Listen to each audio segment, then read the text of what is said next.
Hey guys, with the new event coming very soon here, we are going to get the Quantum Cipherbox, which include Klaus, Veronica, and Tsukiyomi. So today I want to talk about these three SSR and how you can use them and which one you should pick if you get there. Okay, because we don't know how many summon we need and we don't know if you guys can even get there or not. But we're going to talk about them. Unfortunately for me, I have all three.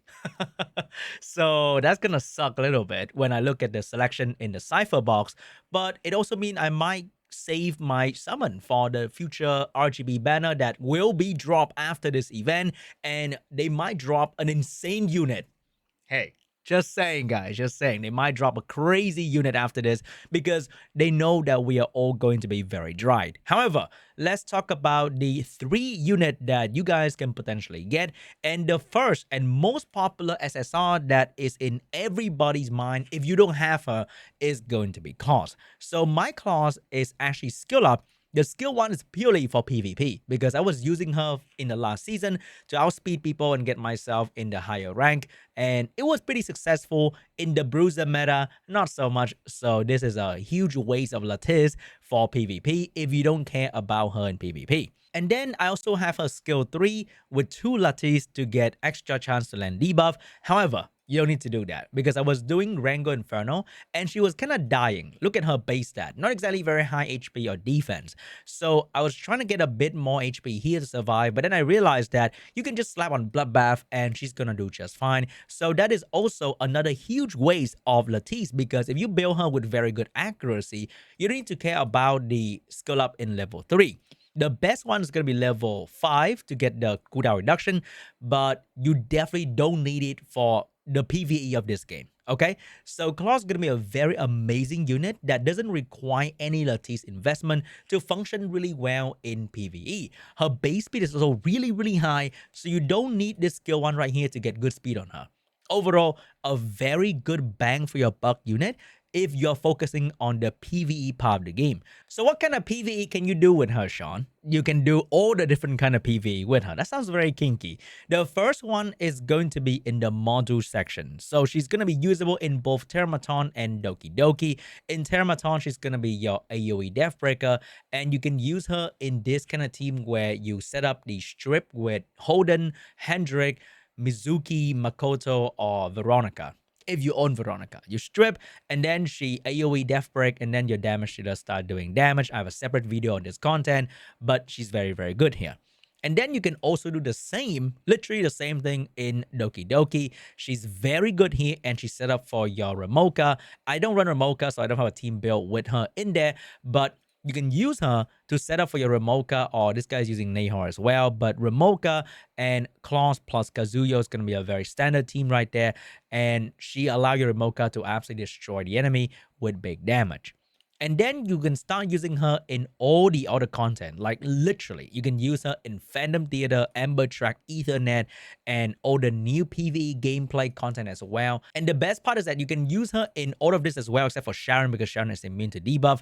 But you can legit use her in Nico Nana to set up your debuff, and then she might die. It doesn't really matter. And for me personally, she was the one that can help me a whole lot in Rangokutsu Inferno. So in here, this is one of the better team to use. You can also run Viper and Green Sania and then Yelly, so you don't need to have Klaus in there. But I don't have Yelly, so I need a Deathbreaker for my team. And in here, she's going to be on Bloodbath so that she doesn't die. And she allowed my team to go like 7-1 almost all the time. Very solid team in here. So you can check many other Rangokusu Inferno guy and you're going to see Klaus in there. So overall, one of the best PvE unit in this entire game and requires 0 lattice. If you can 6-star for better stat, please do so, but you might not even need to do that. Very crazy unit. However, if you have gotten here without Klaus, you kill it all PvE, then I don't think you really need Klaus anymore. You know what? That might be a controversial tag, but if you have already cleared PvE, then maybe she's not super important. Like, I use her after I've cleared almost all PvE. I'm really enjoying her, but Tsukiyomi is another. Oh my god, Tsukiyomi is one of the best character in this entire game as well. So I don't have a Lily built on my account, and she's very close to that in many different kind of content. So Tsukiyomi can buff your team speed and reduce your entire team cooldown and also boost your DPS turn meter. I have a bit of skill up invested into her. The skill 1, once again, mainly for PvP. I want to get first turn with her and then boost my Messiah. Her skill 3, I was trying to build a very good Aurora team, so I was testing around with getting her a bit more turn meter. And I gotta say, it's pretty cool. And I really want to get that skill 3 level up because she is so relevant in PvE and PvP at the same time. Really, really strong character. And maybe I don't have to care about a skill 2 though. But in my opinion, this is like the best pick in between PvE and PvP. Like, she's going to be relevant for a long, long time. The one thing I don't like about her is that her attack scale with defense. It's kind of weird though, because she buffed attack and speed, but she doesn't scale with attack and speed. So if she scale with speed, oh my god, I'm gonna love it so much. But defense, I guess it's fine as well. So where do I use my Tsukiyomi? I use Tsukiyomi for my Doki Doki run. So I have a very sort of special Doki Doki team. It's not very similar to the Mocha team or the Doki Doki. I mean, the actual Doki Doki unit and Lily team. My team rely on 2 different Revelation damage dealer. So in this team, I will CC them with cast as usual, and then I have my 2 Revelation damage dealer utilizing the buff from Tsukiyomi to shit on the entire dungeon. I have my Codex of Magic Kraken to freeze the second wave, and then Tsukiyomi can reduce my DPS cooldown and do it again pretty much immediately. So a very, very good character for me personally in this dungeon. I also have a separate video about this. You can search that for my speed Doki Doki farming team with Tsukiyomi. I am also using Tsukiyomi for my Aurora speed farming team as well. And thanks to Tsukiyomi, my Rosa can be the solo carry damage dealer. She boosts my Rosa, reset her cooldown so that she can skill 3 twice. And that is pretty much it. Without Tsukiyomi, I don't have that attack buff, reduce cooldown kind of unit. She's very unique.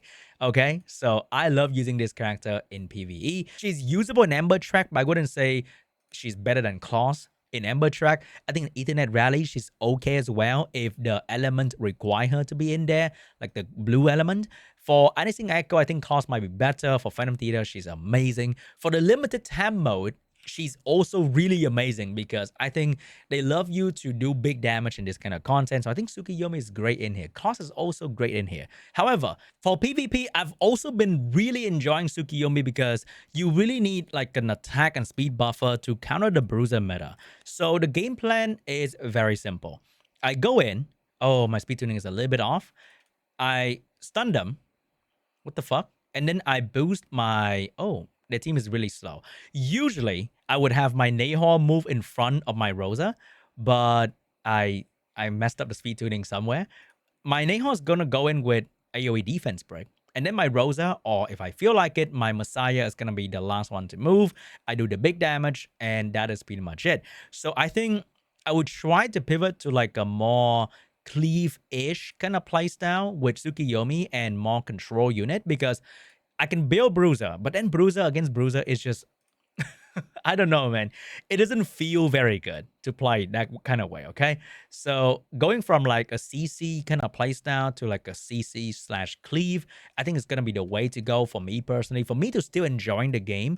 And if I lose, I lose. Like whatever, right? If I can't cleave them, so be it. And in Union Battle, you can set up in the same way as well. So you would go in with like an opener and then Tsukiyomi, boost your Messiah, you kill that enemy team, and that's pretty much it. I fucking love it. So for me personally, Tsukiyomi is going to be the most balanced pick between PvE and PvP, and Klaus is a purely PvE unit at the moment. Maybe in the future, her AoE defense pick and slow is going to be meta in a different kind of team. You never know that. Like, it's never wrong to pick Klaus or Tsukiyomi. However, we have the last unit here, which is going to be more specialized for PvP, in my opinion. I haven't built her yet because I don't need her in any PvE content, okay? The fact that she's not built is because I never felt a need to build her for any PvE content.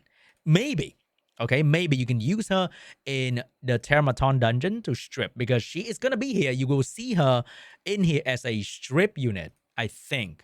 Like, look at this. She's gonna strip, and then you have double damage. Very similar to the team that I used earlier, but I use Holden and not Veronica. So she will show up in here as a PvE unit. However, I don't think she's gonna be very good in these content. You can also use her in this content to strip the boss immunity. Pretty much the same way, right? That you can use her in Termaton. So in that way, she is gonna be a PvE unit.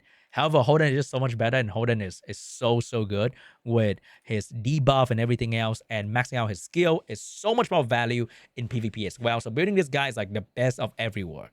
However, she is now very popular in PvP. Like, she's one of the most popular PvP counter cleave and also counter bruiser in a way. Her passive right here, she will gain turn meter in between. And if you build her on bulwark, like if you have bulwark on her, she will spread the bulwark to the entire team in the middle of the enemy attack. So she got one of the most crazy, amazing passive, and her strip and buff spread is incredible. I fucking love this character when I play with her in the closed beta and open beta in the beta tournament. I love this character so much. And her skill 2 does raw damage according to her HP. So she's the perfect character for the bruiser meta. She can shield as well. Like, she does damage, protect you, strip the enemy, and protect you with soul ward so you can't get one shot by cleaver. She is so amazing for PvP. And I will be building her at some point, okay? Because the Latisse situation is not looking so good for me personally. I still want to build out like so many other characters, like maxed out Holden skill 1, maybe Rosa skill 1 for better Aurora farming, maybe maxed out Doki Doki, maybe skill 3 for Tsukiyomi, and then I still have my Lilium skill 1 not maxed out as well, and I want to max out Neho skill 1 and skill 3. So many characters I want to build. She's gonna be on the bench for a little bit longer, even though look at that fat pair. I think right now the people who truly appreciate Veronica is gonna be the high rank RTA player. We got Neat BXP with a Veronica right here, just drafted recently. We have another person, Vok, right here with Veronica. And then look at all these crazy bruiser draft. There's so many bruiser player, and once in a while we have like a mix with CC a little bit here and there, and then once in a blue moon we have a Hendrik here, but it's still Healer and Lilith, right? So look at Holden. Look at Holden value in this RTA ladder. He's one of the best PV character, and he's one of the best PvP character. It is really crazy, but you do see Veronica once in the blue moon. You don't see a real cleave com yet. You see Lilium here and there as well as a damage dealer, but it's rare to see like a cleave CC player. We have Cass, Obo, and we have that Freya right there. So I think maybe at some point Tsukiyomi is gonna show up in the high rank RTA draft, but not at the moment just yet. Okay, Veronica do showed up though because she counter cleave and she fit in bruiser playstyle. So if you want to focus in your RTA journey in the future, definitely gonna pick up Veronica for sure. For me personally, I will be picking up Veronica dupe. Okay, if I get my hands on that box, I am picking Veronica dupe because I already have one dupe into her. And the second dupe is going to be very giga value thanks to the shield provided 8%. The dupe for Klaus and Tsukiyomi will bring me a bit more stat, which is very meaningless. Unless I happen to get a dupe Tsukiyomi before this, and then I pick her for the extra accuracy. That can be pretty cool. That is very much appreciated because she does have a silence in skill too. So picking up a bit more accuracy is never really a bad thing. But that's it for me, guys. Let me know in the comments what you're going to pick, and I'll see you guys in the next one. Bye-bye.